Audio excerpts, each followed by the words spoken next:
From WABE in Atlanta, this is Savory Stories, a show where we take a look at Atlanta's people through its cuisine and food history.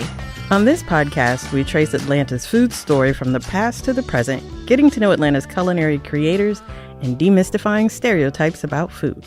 I'm Akilah McConnell, culinary historian and owner of Unexpected Atlanta Tours, the #1 rated Atlanta tour and activity on TripAdvisor. And I'm Chef Asata Reed, owner of Life Chef, where we help you live a life you love, and author of How to Feed a Kid, a parent's guide. And today, we're diving into the world of Chinese food here in Atlanta. This is a redux of one of our early episodes on City Lights with a lot more great ideas. Yeah, we couldn't just do one episode on Chinese food, right, Asata? Of course not. Too much to say. Too much to eat. I have to tell you, if my kids are asked what they should eat, #1 answer every single time, dumplings. We actually have so many great dumpling places in this city, but the story of Chinese food goes way, way, way back, because I think one of the most common misconceptions I hear is this idea that Chinese cuisine is this new concept. You hear it all the time. People are like, oh, we finally have great Chinese food. Total misconception, right? Absolutely. It's been here. We tend to talk about early Atlanta history in terms of Black and white people, but there were many ethnicities starting at the founding of our city. You rarely hear about an early Chinese population in Atlanta like you do in cities like New York or San Francisco. And you're totally right, Asta, that those areas did have a more significant Chinese population. But the same reason that there was this influx of Chinese immigration in those cities, it impacted Atlanta too. And that is, of course, because of the railroad. Super quick historic background right here. While the Civil War was taking place on the East Coast, over in California, between 1863 to 1869, workers were building the Transcontinental Railroad. Now, this was a 1,911-mile continuous railroad line connected Iowa to San Francisco. The men who financed and conceived of the operation became extremely wealthy. For example, founder Leland Stanford went on to found, you guessed it, Stanford University. But the workers who actually built the railroad were paid minimal wages, treated brutally, and worked in very treacherous conditions. Another dark chapter in America's history.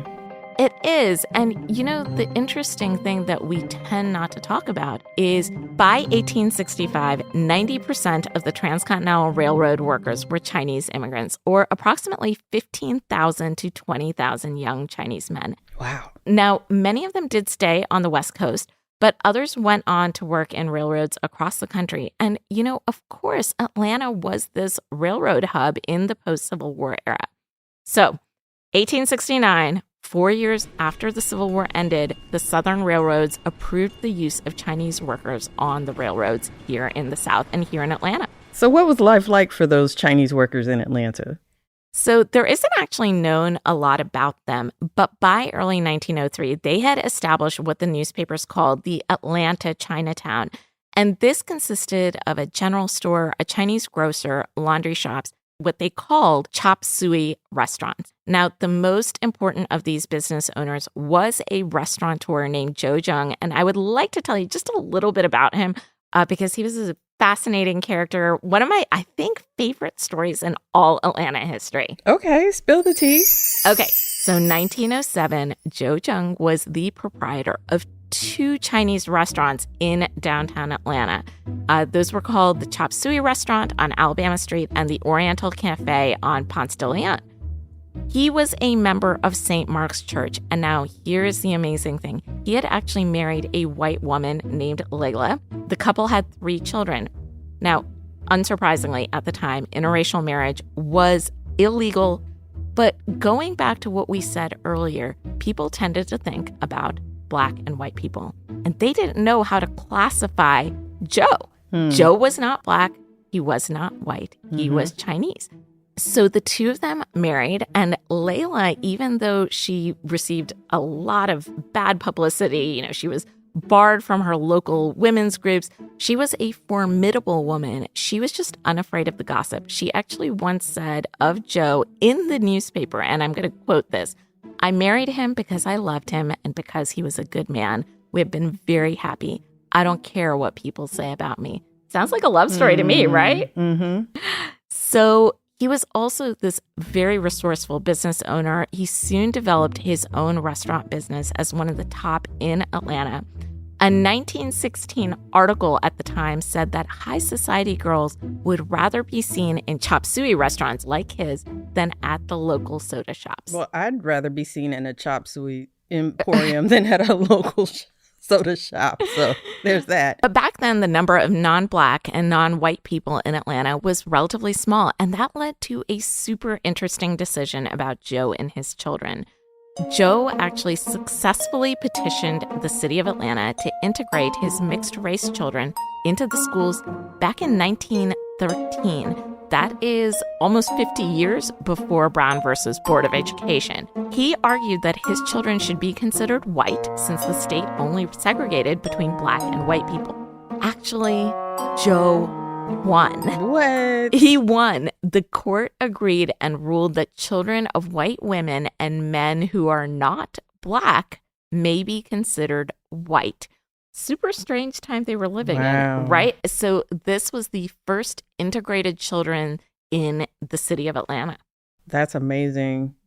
So unfortunately, Joe was tragically murdered just 4 years later, and he is still buried in Atlanta at Westview Cemetery. And you can see his tombstone, which contains both English and Mandarin lettering. Fascinating. What kind of food did Joe Jung serve at his restaurants? So Joe's restaurants were the very first to introduce Chinese cuisine to Atlanta, and what he served isn't all that different than what you might find on a menu today. Now, back in the early 1900s, he served chop suey, which is basically what we considered stir-fry today. This was a mixture of vegetables, meats, and noodles fried together. He also served bird's nest soup that was considered a great delicacy at the time, duck eggs, and yakame. Now, yakame is a dish that continues to be served today. It was served in New Orleans, and it was this fusion of West African and Chinese flavors. So I think you can see, Asata, right, that the truth is the Chinese population of Atlanta has been creating flavorful cuisine in our city for over 150 years. And in a minute, we will be back to talk about the Chinese restaurants that we should visit in our city today.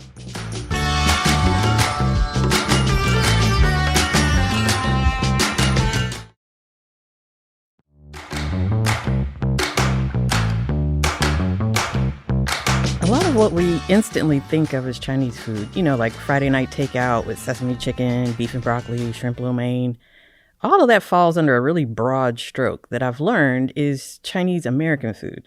Yes, these dishes have Chinese roots, but think about it. China is massive with over 300 living languages and dialects currently.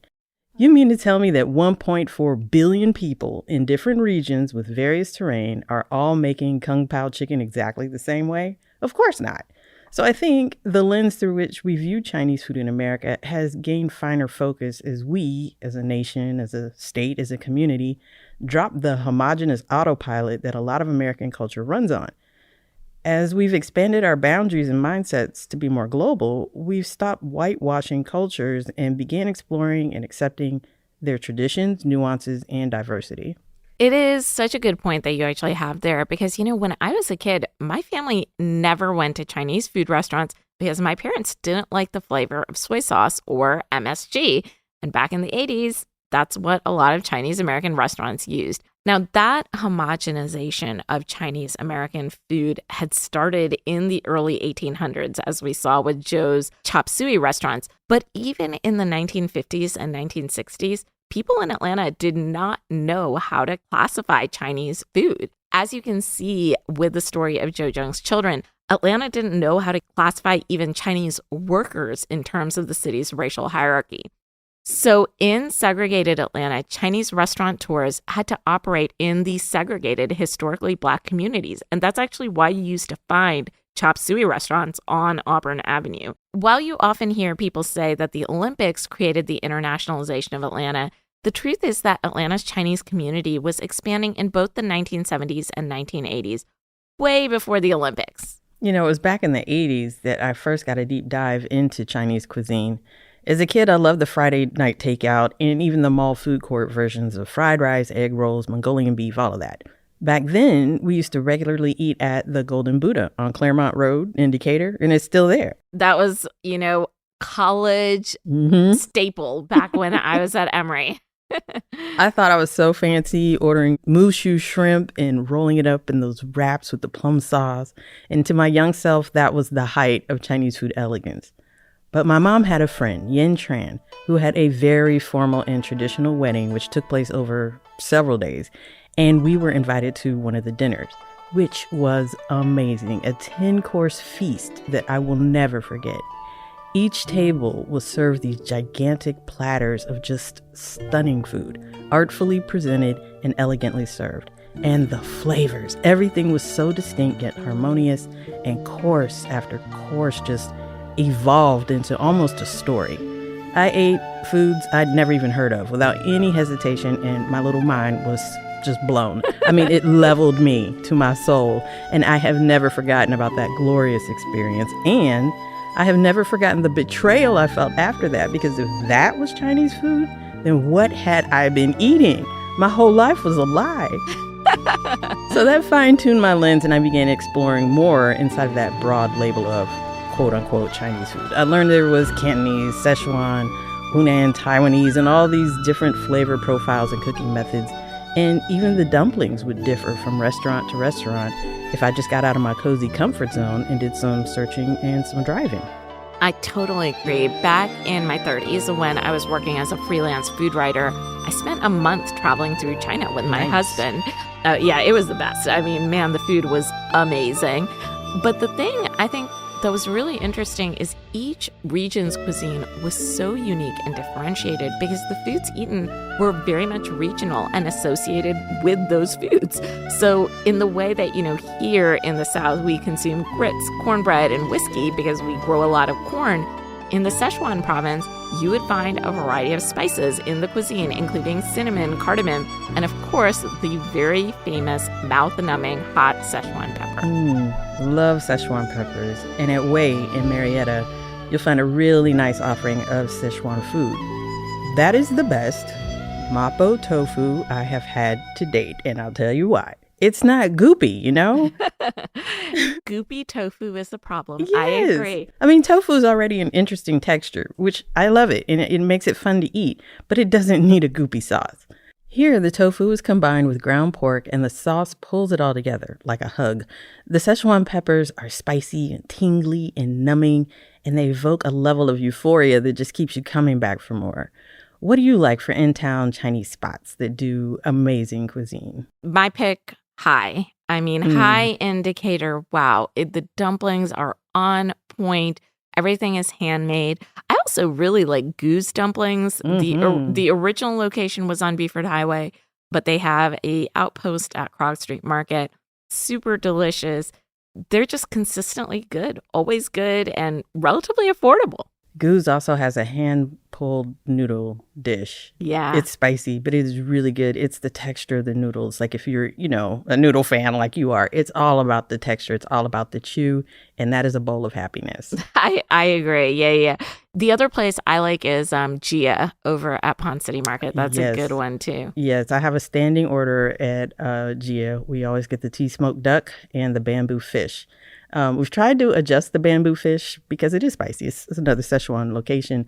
Try to adjust it for the kids, and they're like, nope, we'd rather have it spicy. It's so delicious. That is actually one thing I do like about Goose is that you can order the spice level to your taste. So if you are not a big spice person, get it mild. No worries. So, Asta, let's say that I want to go get some dim sum. Now, dim sum is a Cantonese specialty from Hong Kong. And where should our listeners go for dim sum? So dim sum is a dining experience where you get to select small plates from rolling carts that circle the dining room, like airplanes at Hartsfield-Jackson. It is an event and such a fun way to share food with friends and family. We're talking shumai, bao, bean paste, buns, and rice rolls, which are kind of like a free-form dumpling and one of my favorites. Big shout out to these two OGs. They've been here for a minute, Oriental Pearl and Canton House. They have been dim sum meccas in Atlanta for ages, but there's also dim sum heaven which is in a strip mall on Buford Highway, and it offers a lot of your dim sum favorites right off of a menu. So no rolling carts. You can just get in and get your favorite and get to eating. So, Asata, if we have some extra time and want to make dumplings at home, where should we go to buy some ingredients? We're going to go OG and hit up the First Oriental Market, which opened in 1984 and sits in the shadow of Your DeKalb Farmers Market in Decatur. Diane Bongasang and her family run First Oriental Market, which still is my pick for unique Asian goods like green tea Kit Kat bars. Gotta have them. I love those. love those. It's so essential. Yeah, this is also where I stock up on a lot of my spices and like my Korean chili pepper and various teas and wraps for dumplings and all kinds of good stuff. I also want to recommend a friend of mine, Atlanta entrepreneur Natalie Kang. She's the CEO of Chinese Southern Belle, whose award-winning finishing sauces use Georgia-grown produce. Their My Sweet Hottie sauce is one of my favorites and is a perfect dip to go with homemade dumplings. And you can conveniently grab those at Kroger and other retailers. Well, dumplings, sweet hottie sauce, I think this sounds like a party to me. A dumpling party. A dumpling party. So we want to hear from you. What are your favorite destinations for Chinese food in Atlanta? And in the show notes, Asata, you're going to put in your secret tips to make dumplings at home, right? Yes, definitely. Make it a party. Get some friends and family together and let's roll some dumplings. I love that. So in the meantime, thank you all for joining Savory Stories. Please subscribe, rate, and review wherever you do that kind of thing with your favorite podcast. We'll be back in a few weeks with a new episode. See you then. Savory Stories is produced by Crystal Devone and Kevin Rinker with additional production and editing from Scotty Crow. The series was created by Summer Evans and premiered on City Lights with Lois Reitzes. For more info, visit wabe.org/Savory Stories.